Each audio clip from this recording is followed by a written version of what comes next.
오전에 하나님 말씀은 히브리서 12장, 제가 14절부터 17절까지 받들어 읽겠습니다. 14절부터 읽겠습니다. 모든 사람과 더불어 화평함과 거룩함을 추구하라. 이것이 없이는 아무도 주를 보지 못하리라 하지. 열심히 돌아보아 하나님의 은혜에 미치지 못하는 자가 없도록 하고, 또 쓴뿌리가 나와서 너희를 괴롭게 하거나 혹 그것 때문에 많은 사람이 더럽혀지지 않도록 하며, 음행하는 자나 한 그릇 음식을 위하여 장자권을 판 에서와 같이 속된 자가 없도록 하라. 너희가 아는 바와 같이 그가 축복을 유업으로 받으려고 했을 때 거절당하였으며 눈물로 간절히 구하였지만 회개의 기회를 얻지 못하였느니라. 이렇게 말씀하고 있죠. 그러니까 오늘은 이제 우리가 쓴뿌리, 이 주제에 관해서 여러분에게 하나님 말씀을 전하려고 합니다. 잠시 기도하겠습니다. 위대하신 아버지 하나님, 이제 날씨가 이제 좀 시원해지고 또 무더위가 한풀 꺾였습니다. 이 기상을 주관하시는 분은 바로 우리가 믿는 창조주요 왕이신 하나님 아버지심을 우리는 믿습니다.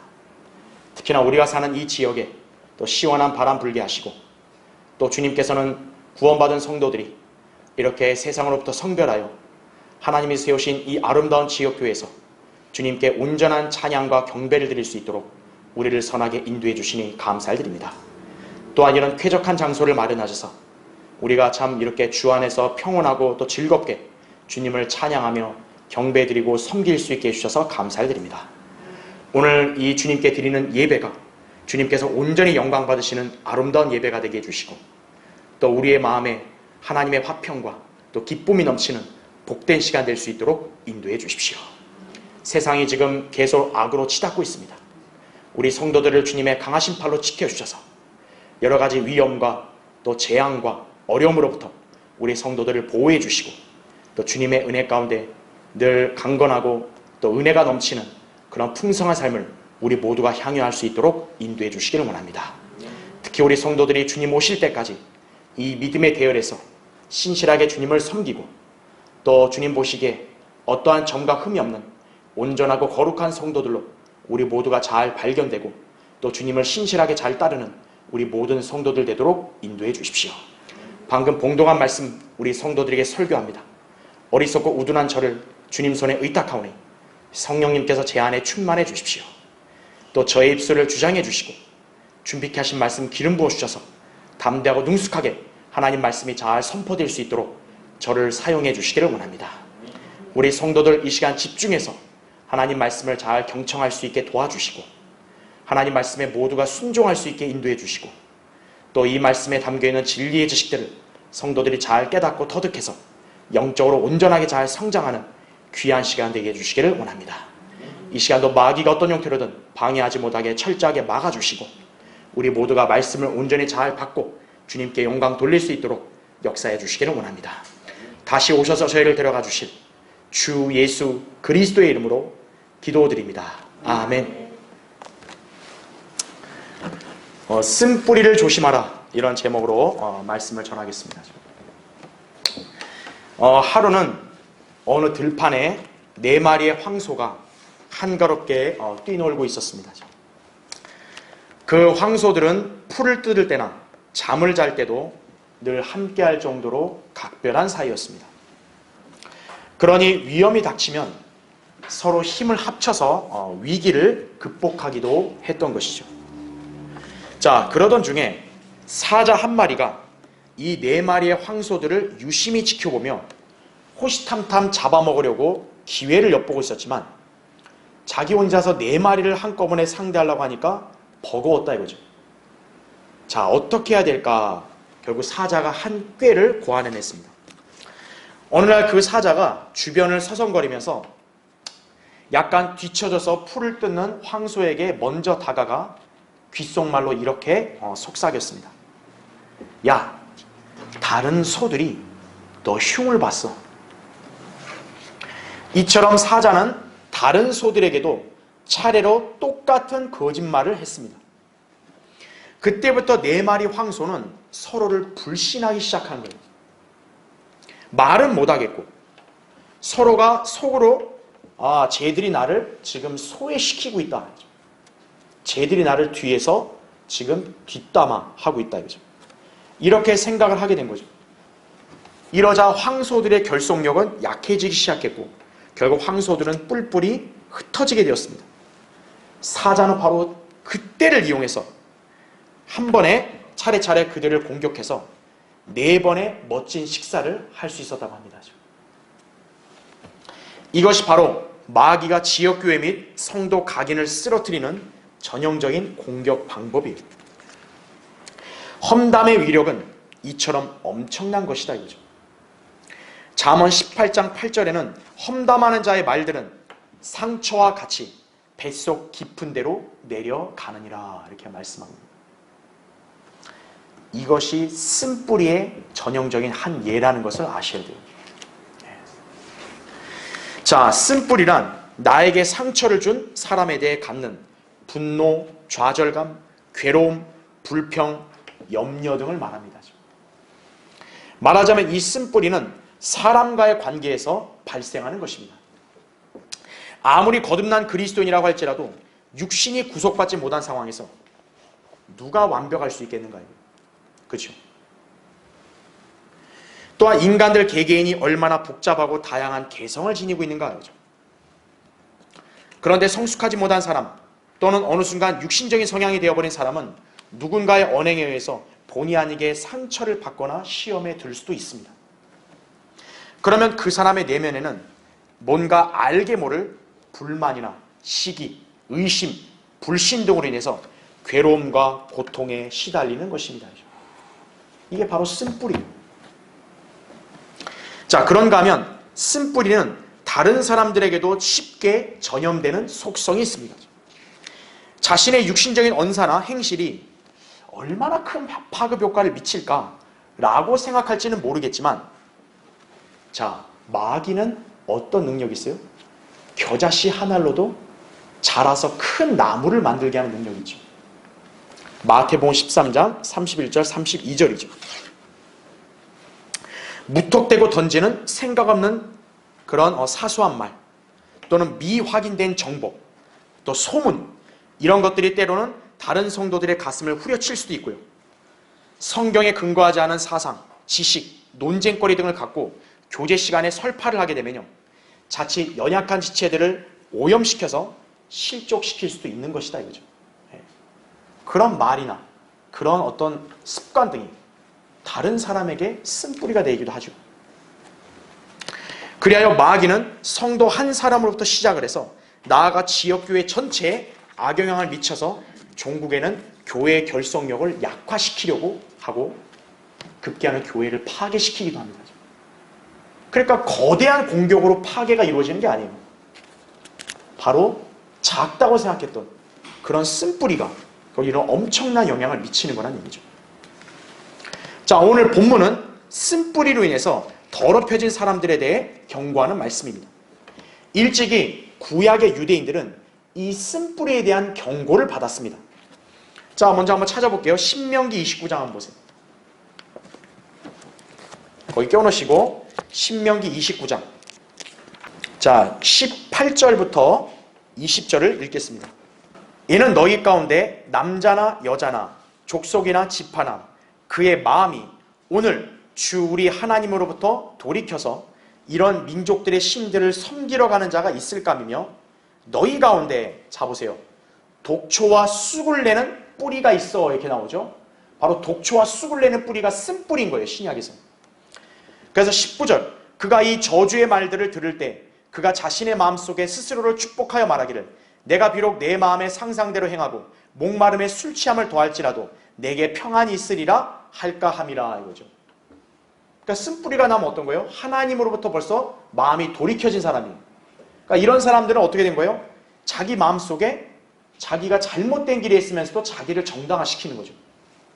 20절 주께서는 그런 자를 아껴두지 아니하실 것이요 주의 진노와 그분의 질투가 그 사람에 대하여 연기처럼 올라가 이 책에 기록된 모든 저주가 그에게 내릴 것이며 또 주께서는 그의 이름을 하늘 아래로부터 지워버리시리라 이렇게 말씀하고 있는 거죠.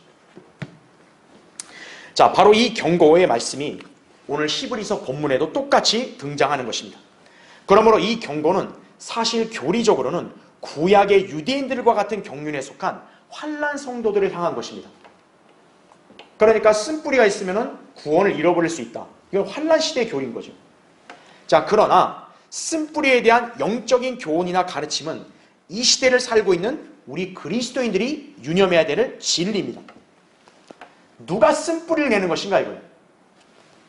하나님의 은혜에서 멀어져 육신적이고 죄의 종로로 타는 삶을 사는 성도예요. 네. 다른 탓을 할 필요 없다고요. 이러한 사람의 삶은요, 자신만이 아니라 교회 전체를 약화시켜 주님의 계획과 뜻을 무산시키는 죄를 짓게 됩니다. 네. 쓴뿌리는 다른 사람에게 오염을 시키잖아요. 그렇죠? 따라서 우리는 그러지 않도록 각자를 돌아보고 그런 쓴뿌리가 있으면 얼른 제거해야 합니다. 그럴 때 성도 자신만이 아니라 교회 전체를 성결하게 지키고 강성하게 될 수 있는 것임을 알아야 합니다. 그러니까 쓴뿌리는 결국 가지면 자기만 손해인 거예요. 딴 사람 손해 아니에요. 자, 그래서 오늘 살펴보면요, 마귀가 뿌린 쓴뿌리를 주의하려면 첫 번째요, 하나님의 은혜에 못 미치는 삶을 살고 있는지 점검하라 이거죠. 하나님의 은혜 안에 있는 사람은 항상 감사와 평안이 넘치는 거죠. 그리스도인은 누구나 믿음으로 말미암아 하나님의 은혜로 구원받습니다. 에베소서 2장 8절에 나오죠. 우리 중에 누구도 자기의 공로나 의로 거듭난 사람은 없습니다. 우린 모두 하나님의 은혜로 이렇게 새로운 영적인 삶을 시작하게 된 것입니다. 그러나 하나님의 은혜는 여기서 끝이 아닙니다. 우리가 구원받은 이후에도 계속해서 하나님의 은혜 가운데 우리는 살아가야 한다 이거죠. 우리의 영적 성장을 위해서 하나님의 은혜가 필요하죠. 베드로서 3장 18절에 은혜와 지식 안에서 자라가라 그러잖아요. 그리고 마귀를 대적할 수 있도록 강건하기 위해서도 주 예수 그리스도의 은혜 안에 있어야 된다는 얘기죠. 디모데후서 2장 1절에 나오죠. 또 언제든지 필요한 때에는 도움을 받기 위해서도 우리는 은혜가 필요하다 이거죠. 히브리서 4장 16절이. 이에 성도는 주님의 은혜 안에 꾸준히 거함으로써 경건하고 거룩한 주님의 자녀답게 살 수 있는 것입니다. 자, 그러나 성도가 이러한 은혜에서 멀어지는 삶을 살게 되면 어느 순간 영적인 침체가 다가오는 것이, 그뿐만 아니라 오히려 퇴보하여 타락하게 될 수도 있다는 것이, 하나님의 은혜에서 멀어진 사람입니다. 그러면 주님과의 교제를 상실하게 되어 영적인 축복을 누릴 수 없게 될 뿐더러 영적 분별력도 잃어버리게 되는 것이, 결국 그런 성도는 하나님을 믿고 그분의 말씀대로 사는 삶을 이렇게 경시해버리는 거예요. 바른 성경, 참된 신약교회의 중요성, 복음 전파의 열정, 형제 자매들과의 교제와 관계의 소중함, 얼마나 좋아요. 그렇죠? 그런 것들을 한순간에 망각하게 되는 거예요. 네. 그런 감사함이 사라져버린다는 얘기죠. 오히려 구원받기 전에 이전 세상 삶, 또 이전의 사람들과의 관계, 이런 것들을 그리워하게 되는 것이, 이렇게 만드는 것이 바로 마귀가 주는 쓴뿌리라 이거죠. 그 쓴뿌리는 성도가 하나님의 은혜에서 멀어지게 되면 언제라도 생기게 되는 것이다 이거죠. 그러니까 우리 그리스도인들은 하나님의 은혜 안에 늘 서 있어야 되는 거예요. 언제 하나님의 은혜에 못 미치는 삶이 시작되는 것인가요? 성도의 마음속에 주님보다 자기 자신에게 더욱 집중할 때 하나님의 은혜에서 멀어지는 거예요. 하나님의 말씀에 자신을 맡기며 사는 게 아니라 어느 순간 자신을 중심으로 인생을 전개하는 것입니다. 그런 사람은 믿음 생활이 어떻게 돼요? 주님의 은혜를 기반으로 이루어지는 게 아니라 육신적인 의무나 종교심 등으로 변질되는 것이, 오히려 하나님의 은혜는 그에게서 어떻게 돼요? 부담스럽게 여겨지는 거예요. 그리고 그 은혜로 인해 함께 모여 주님을 섬기는 교회 생활도 무척 짐스러운 것입니다. 자, 그런 사람은 결국 하나님의 은혜 아래 오래 있지 못하고요, 점점 하나님에게서 벗어나 세상으로 기울어져서 마침내 속된 자가 되는 것이. 그러니까 그런 사람이 이 하나님의 은혜의 그런 풍요함을 전혀 못 느끼는 거죠. 하나님의 은혜 안에서 자라가려면요, 그분의 말씀에 자신을 의탁해야 되는 거예요. 자기 자신을 신뢰하면 안 돼요. 세상을 바라보면 안 돼요. 하나님 말씀에 자신을 의탁해야 돼요. 사도행전 20장 32절에 이렇게 나와요. 이제 형제들아, 내가 너희를 하나님과 그분의 은혜의 말씀에 의탁하노니 그 말씀이 능히 너희를 굳게 세워줄 것이며 또 거룩하게 된 모든 사람 가운데서 너희에게 유업을 줄 것이라, 이렇게 말씀합니다. 여러분을 지키는 것은 여러분 자신의 힘과 지혜가 아니에요. 하나님의 말씀이 여러분을 지키는 거예요. 또한 우리는 늘 주님의 보좌 앞으로 담대하게 나아가 그분의 은혜를 구할 수 있다 이거죠. 히브리서 4장 16절에도 그러므로 우리가 은혜의 보좌로 담대히 나아가자. 이는 우리가 자비를 얻고 필요한 때에 도우시는 은혜를 발견하기 위함이라, 이렇게 말씀하는 거예요. 여러분이 하나님의 은혜에서 지금 못 미치고 있다 이거예요. 하나님의 보좌 앞으로 빨리 나아가야 되는 거예요. 주님은 구원받은 성도가 그분께 나와 교제하는데 어떤 제약도 두지 않으셨습니다. 우리에게는 예수 그리스도의 보혈이 있지 않습니까? 예수 그리스도의 바른 말씀이 우리에게 있지 않아요? 그렇다면 우리는 하나님의 은혜 안에 꾸준히 있으라, 이 권면에 순종할 수 있는 거 아니겠습니까? 사도행전 13장 43절에 나오는 말씀이라고. 주님의 보혈로 우리는 얼마든지 우리의 그런 모난 점이나 흠 다 용서받을 수 있고 주님과 교제를 이룰 수 있고 하나님의 말씀을 얼마나 다가갈 수 있다 이거죠.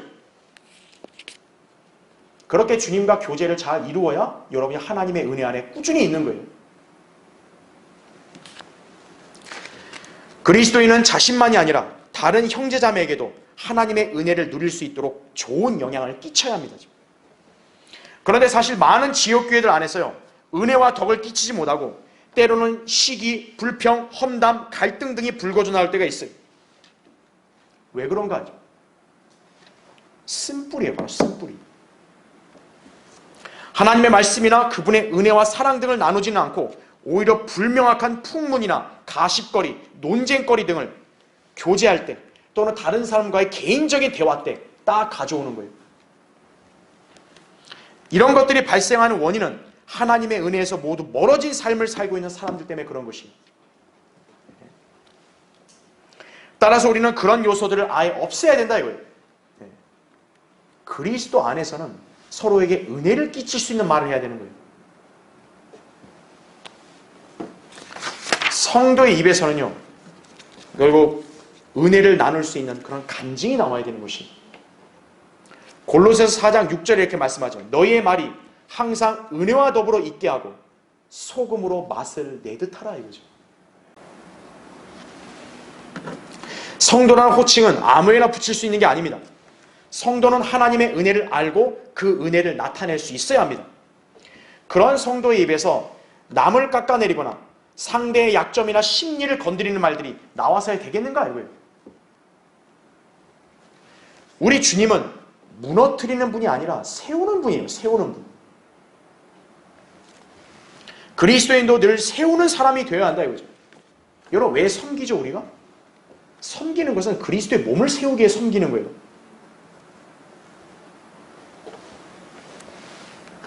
하나님의 은혜로 늘 살면서 다른 사람들도 은혜를 끼치게 해야 된다 이거죠. 이것이 쓴뿌리를 방지하는 방법이라고. 에베소 4장 29절에 나오잖아요. 너희 입에서 어떠한 더러운 말도 나오지 아니하게 하고 오직 서로를 세우는 데 필요한 좋은 것만을 말하여 듣는 자들에게 은혜를 끼치게 하라, 이렇게 말씀하는 거예요. 그리스도인이 하나님의 은혜 안에 있으면요, 성령으로 충만하여 거룩함과 화평한 삶을 살게 됩니다. 반면에 하나님의 은혜에서 멀어져 그 은혜에 못 미치는 삶을 살게 되면 그 사람은 마음의 평안과 기쁨이 없는 괴로운 삶을 살게 되는 것이. 누구 손해일까요? 그 사람 손해예요. 진리 안에서 자유로운 삶이 아닌 죄의 속박 아래서 고통스럽게 살아갈 수밖에 없다 이거죠. 이것이 쓴뿌리를 지닌 성도의 상태다 이거죠. 따라서 하나님의 은혜에 못 미치는 상태에 있다면요, 얼른 주님께 나아가 자백하고 다시 영적으로 회복하여 그분의 은혜 안에 거하며 살아야 할 것입니다. 자, 마귀가 뿌린 쓴뿌리를 주의하려면 두 번째로 자신을 먼저 돌아보고 상대를 성급하게 판단하지 말라 이거예요. 네. 사람은 흔히 자기의 흠은 보이지 않는데 반해 남의 흠은 굉장히 커 보이는 습성이 있습니다. 오죽하면 똥 묻은 개가 겨 묻은 개 나무란다, 그런 속담이 나오겠어요. 그렇죠? 네.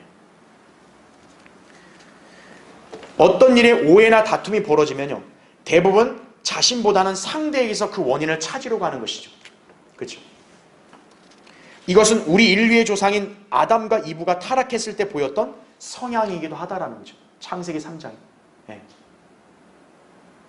인간관계에서는 오해가 있을 수 있고, 또 그런 것이 있다면 서로가 포용하고 또 그런 것들을 세워주는 거죠. 보통의 인간관계도 그런 거 아니겠어요? 근데 인간의 본성은 그렇지가 않는 거예요. 일단 자기는 안 보이고 남이 보이는 거예요. 주변이 보이는 거예요. 죄의 속성이라 그러죠. 쓴뿌리가 생겨나는 원인 중에 하나도 자신을 열심히 돌아보지 않았기 때문입니다. 아까 우리 히브리서 12장 15절에 이렇게 나오잖아요. 열심히 돌아봐 하나님의 은혜에 미치지 못하는 자가 없도록 하라고 말씀했는데 자기를 열심히 돌아보질 않은 거예요.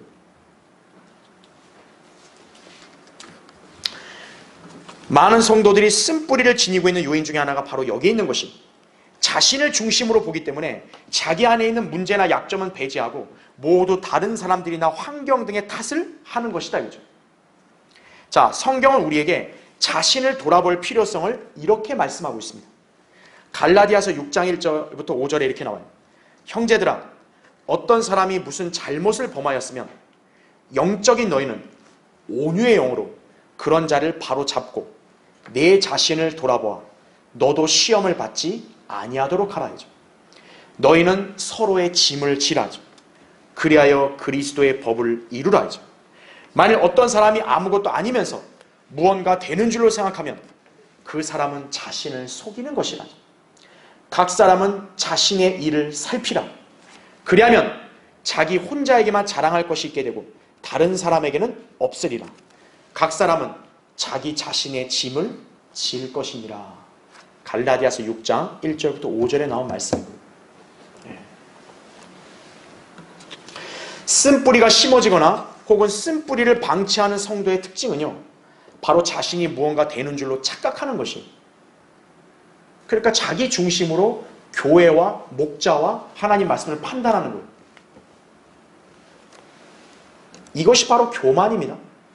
여러분, 교만이라는 게 뭐 그냥 어깨를 탁 펴가고 막 그냥 목을 높이고 이런 것만 교만이 아니에요. 자기가 중심이 돼서 자기의 기준과 생각을 갖다가 그걸로 판단하는 사람이 바로 교만이에요.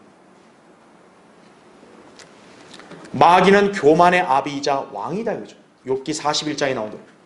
그래서 아무리 그리스도인이라도요, 순간 자기가 중심이 되어버리면요, 바로 교만한 상태로 전락할 수 있는 거예요. 그럼 마귀가 그 사람 안에요, 쓴뿌리를 심기에 매우 최적합한 상태가 되는 거예요. 그걸 주의해야 돼요. 우리 인간의 생각은요, 다 어리석은 거예요. 하나님의 생각, 하나님의 말씀에 따른 명령을 우리가 따라야지 내 생각을 기준하면 안 된다고요. 그런 순간 쓴뿌리가 나는 것이에요.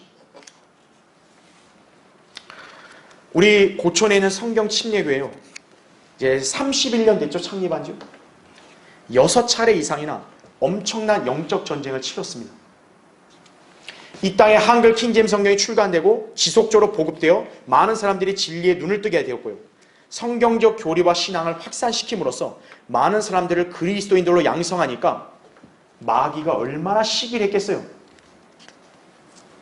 이에 마귀가요, 그동안 극심한 공격을 시도해서 지금까지요, 무려 700명 이상이 실족하거나 떨어져 나간 것이에요. 우리 고촌의 성경 침례교만 그렇죠. 다른 지역교회들까지 합치면요, 제가 볼 때는 아무래도 800~900명? 1000명도 될지도 몰라요. 이들의 특징이 무엇이냐면 바로 쓴뿌리로 인해서 자신을 더럽혔고요. 다른 사람들을 오염시켜서 함께 파멸에 이르게 했던 것이에요. 저는 그 중에서 한 예를 소개할 텐데요. 1998년도에 신학원 강사였던 이재명이 일으킨 반란이었어요. 당시 이소호 목사님은 펜사콜라 성경신학원을 운영할 때 한 학년에 50명의 학생을 주시라고 기도를 했는데 정확하게 그 학기에 50명이 들어온 거예요. 그 당시에 우리 성경대를 믿는 이 신앙에 대해서 공부한다는 게 쉽겠어요? 50명이 들어온 거예요. 기도에 정확하게 맞춰서. 그런데 이때 신학원 강사였던 이재명이라는 자가 반란을 일으키는 바람에 그 학생들 대부분이 다 배교해버렸던 것입니다. 자, 이자와 동조했던 자들 중에는요, 당시 교회 내에서 상당히 영적이라고 또 성경 지식도 많이 한다고 그렇게 평판이 알려졌던 사람들이었어요. 그런데 이들이 무엇이라고 외치면서 선동하고 다녔냐면, 여러분 잘 드세요. 잘 들어보세요. 우리는 배교하지 말자 이거였어요. 그 말 뭐 나쁜 말인가요? 당연한 말이죠. 그렇죠? 좋다 이거예요. 무슨 뭐 영적인 일은 막 무슨 어떤 운동이나 뭐 이런 주의로 한다 해서 되는 게 아니잖아요. 그런데도 이렇게 외친 거 좋았어요. 근데 이 자들이 거기에다가 이 한마디를 덧붙이는 거예요. 뭐라고 덧붙였냐? 목사님은 배교를 해도 우리는 배교하지 말자 이거예요. 왜 거기다 갑자기 목사님을 갖다 붙였을까요? 이게 바로 마귀가 쓴뿌리를 뿌려서 많은 사람들을 오염시키려는 수법이었다는 거죠. 바로 이 반역자들은 그전부터 쓴뿌리가 있었던 거예요. 그러니까 이들은 그거에 대한 괴로움 시기가 이제 못 견디니까 자기도 모르게 은연중에 말이 나온 거죠. 목사님은 배교했다 이렇게 말하고 싶은데 정작 그 말을 하면 안 되잖아요. 그럼 완전히 뭐 납득을 할 수 없으니까. 그러니까 가정법으로 변형시킨 거예요. 목사님은 배교를 해도 우리는 하지 말자. 마치 뭡니까? 목사는 배교했어도 나는 아니다. 이런 식으로 사람들을 이렇게 현혹시킨 거죠. 자, 근데 여러분 그 말이 결국 뭐로 바뀌었는지 아세요? 목사님은 배교했다. 이렇게 바뀐 거예요. 여러분 그거 아셔야 됩니다. 쓴뿌리는요, 자기의 착각과 오해로 생기잖아요. 하나님의 은혜에서 멀어져가지고. 근데 그거를 제거 안 하면 어떻게 되냐? 그 쓴뿌리가 커지면은 자기 상상과 생각으로 말한 것이 옳다라고 여겨버리는 거예요. 결국 이 자들은 어떻게 된 거예요? 목사님은 배교해도 우린 배교하지 말자. 그래. 그러면서 갑자기 이제 막 예의주시하는 거죠. 이거 내가 볼 때 좀 기분이 안 좋은데? 배교해서 그런 거구나. 이거죠. 자, 그러면서 참으로 가관인 말이 뭐냐? 그럼 배교했다라는 증거가 있어야 될 거 아니에요. 왜 배교했냐 말을 했냐고. 그랬더니 뭐라고 하냐? 목사님이 한글 킹제임스 성경을 버렸다는 거예요. 그게 말이 됩니까? 본인이 번역을 했잖아요. 근데 본인이 성경을 버려요?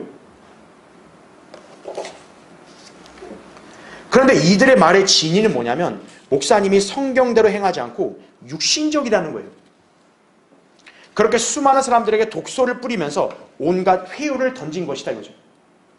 교만이었어요. 이 교만이 영적인 모습으로 위장해서 들어온 것이에요. 그러니까 여러분 잘 아셔야 됩니다. 자기를 영적으로 위장하는 사람들이 많은 거예요. 왜? 그래야 자기 말이 먹혀 들어가거든요. 그래서 이들은 종종 자기들 마음에 안 드는 사람들을 향해서 이렇게 핀잔을 준 거예요. 우린 이렇게 열심히 하는데 넌 뭘 하냐? 이 사람들은 시시때때로 많은 사람들을 이렇게 정죄한 거예요. 이 반역자들. 그러면서 뭐라고 하냐? 우리는 이렇게 성경대로 믿는 믿음을 실행하려고 애쓰는데 너희는 왜 그렇게 육신적이냐? 이렇게 판단을 해버리는 거예요. 자, 그럼 도대체 영적이라는 근거가 뭐죠? 자기들은 영적으로 잘 믿고 있고 너는 육신적이라는 거죠. 자기가 볼 때 성경대로 교회가 왜 이러냐 그러면서 자기를 마치 대단히 영적인 사람처럼 행세하는 거예요. 근거가 뭐죠? 영적이란 근거가? 바로 자기 기준에 맞춰야 된다는 거죠. 이 사람들의 영적인 근거는 뭐예요? 이 교회 이거를 따르지 말고 나를 따르라 이거예요. 그게 이 사람들의 영적이라는 근거예요. 이게 바로 교만이죠. 자, 결국 하나님께서는 이들을 모두 교회 밖으로 내쫓아 버리신 거예요. 얼마나 많은 사람이 나갔냐. 그때 당시에 3분의 1이 나갔습니다. 교회.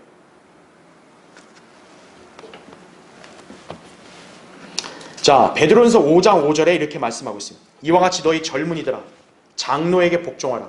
너희 모두가 서로 복종하고 겸손함으로 옷 입으라지. 이는 하나님께서 교만한 자들을 대적하시고 겸손한 자들에게 은혜를 주심이니라. 이렇게 말씀합니다. 야고보서 4장 6절에 나오는 거예요. 겸손한 성도에게 하나님은 은혜를 더 많이 베푸시는 거예요.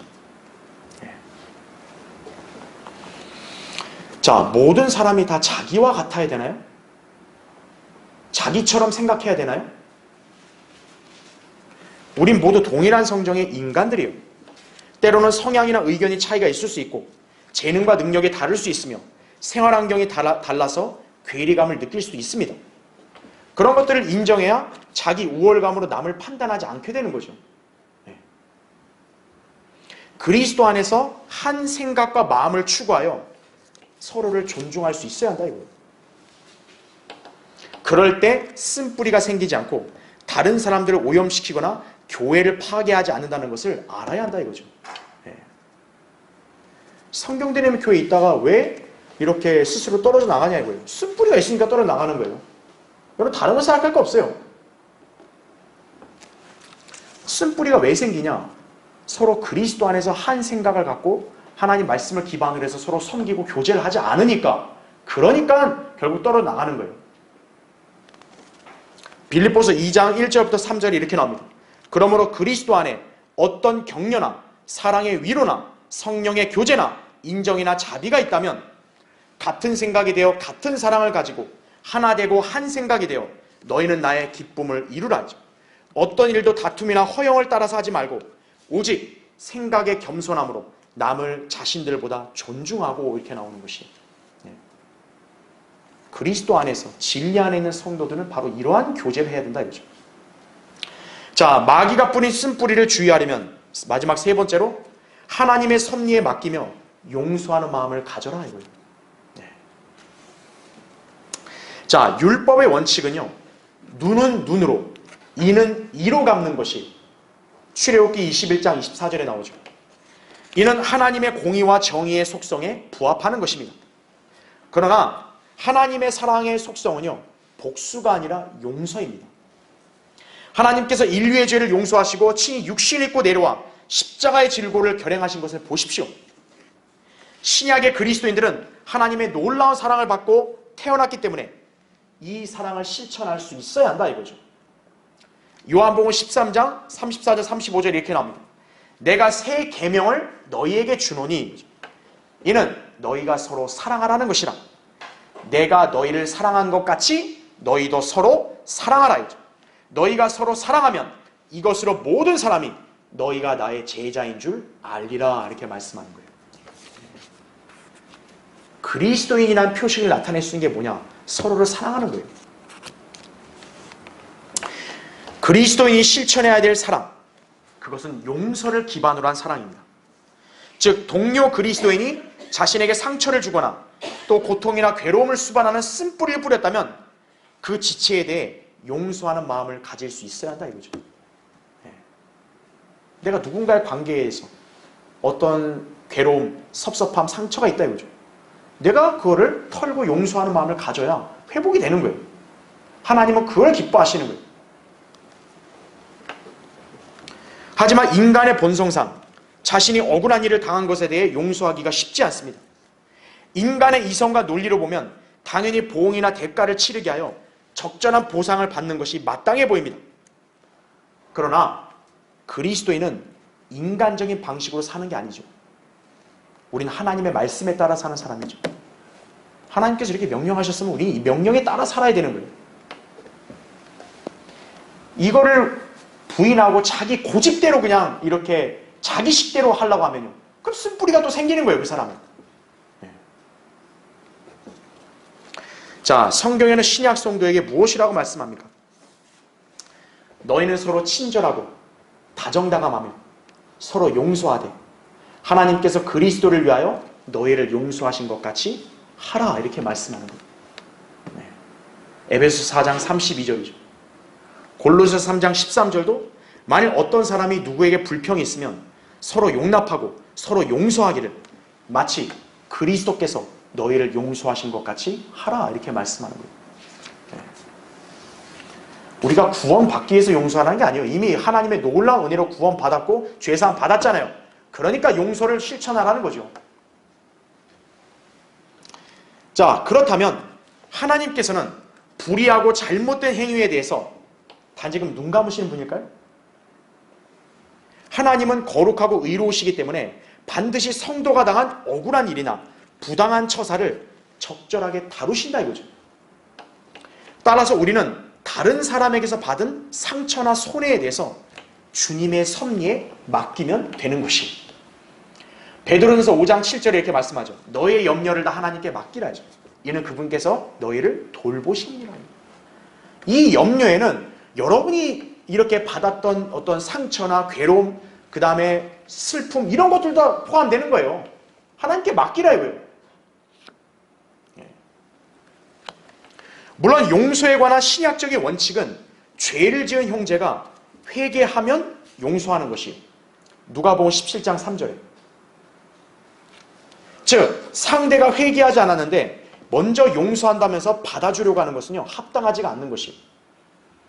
그래서 우리 성경대로 있는 지역교회도 하나님 앞에 죄를 짓고 교회에 결례를 행한 거에 대해서 먼저 회개한 사람을 용서하는 거지, 회개하지 않았는데도 그 사람은 그냥 억지로 그냥 그래도 우리 사람 모자라니까 받아주세요, 이런 거 안 한다고. 우리는 성경적 원칙에 따라 하는 거예요.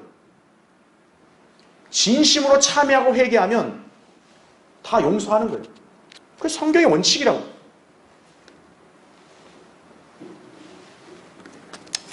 자, 그런데 상대가 언제 자기의 잘못을 알고 회개하는지 아무도 알 수 없잖아요.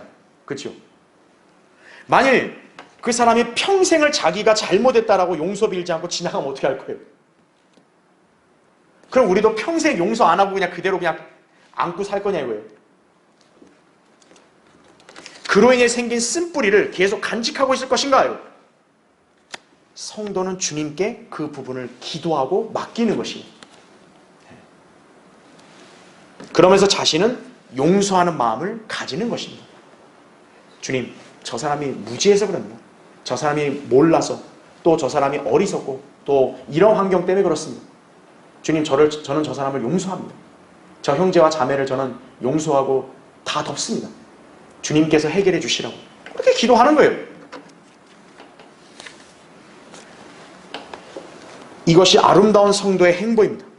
그런 성도의 마음속에는요, 마귀가 어떤 방법으로든 쓴뿌리를 심지 못하는 거예요. 심고 싶은데 못 심는 거예요. 뭐야, 다 용서하는 마음을 가졌네? 그리스도의 마음을 가졌네? 안 되겠다. 여러분 잘 아시는 다윗 왕 있죠? 다윗은 자기로 인해 쓴뿌리를 내리는 사울 때문에요, 여러 차례 죽을 위험에 처하게 되었어요. 여러분, 사울이 왜 다윗에 대해서 쓴뿌리가 내렸을까요? 이 말 한마디 때문에. 사울이 죽인 자는 수천이요, 다윗이 죽인 자는 수만이다. 그 말이 마치 어떻게 들린 거예요? 나보다 백성들이 다윗을 더 높이고 있다. 그게 사울에게는 쓴뿌리가 된 거예요. 사울이 얼마나 다윗을 보면 괴롭겠어요. 얼마나 화가 나겠어요. 그래서 결국 어떻게 한 거예요? 다윗을 죽이려고 한 거죠.